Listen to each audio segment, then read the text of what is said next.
We have 3 different scales that we need to know about at the moment.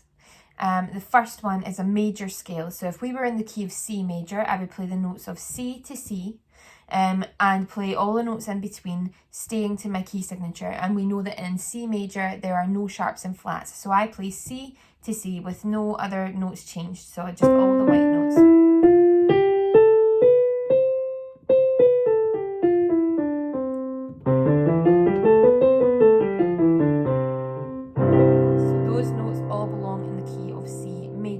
So a major scale or a major key sounds very bright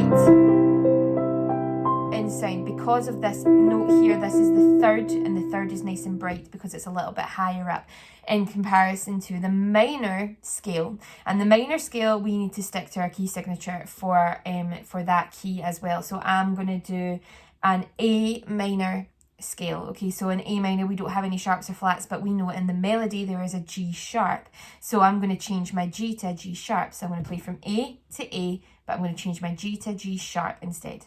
With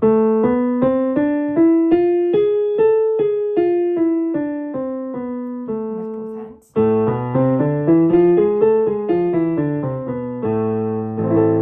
Now that sounds a little bit darker in sound, and again it's because of this note here. That's the one that's lower down than in a major key. So this is the minor key. Okay, and if I change that to major, the third note is a little bit higher. That's what's one of the main notes that makes a big difference in the between major and minor. That's one of the biggest things. The other scale that you need to be able to recognise at the moment is the pentatonic scale, which is associated with Scottish music.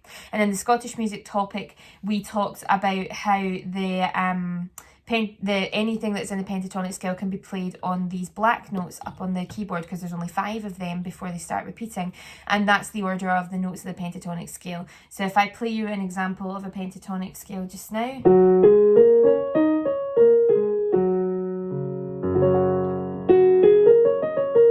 Only 5 notes, okay? Those 5 notes that are the black notes, that would be the scale that your music would then be based on.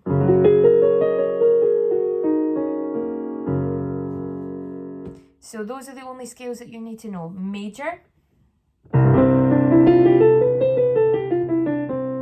minor, and then pentatonic.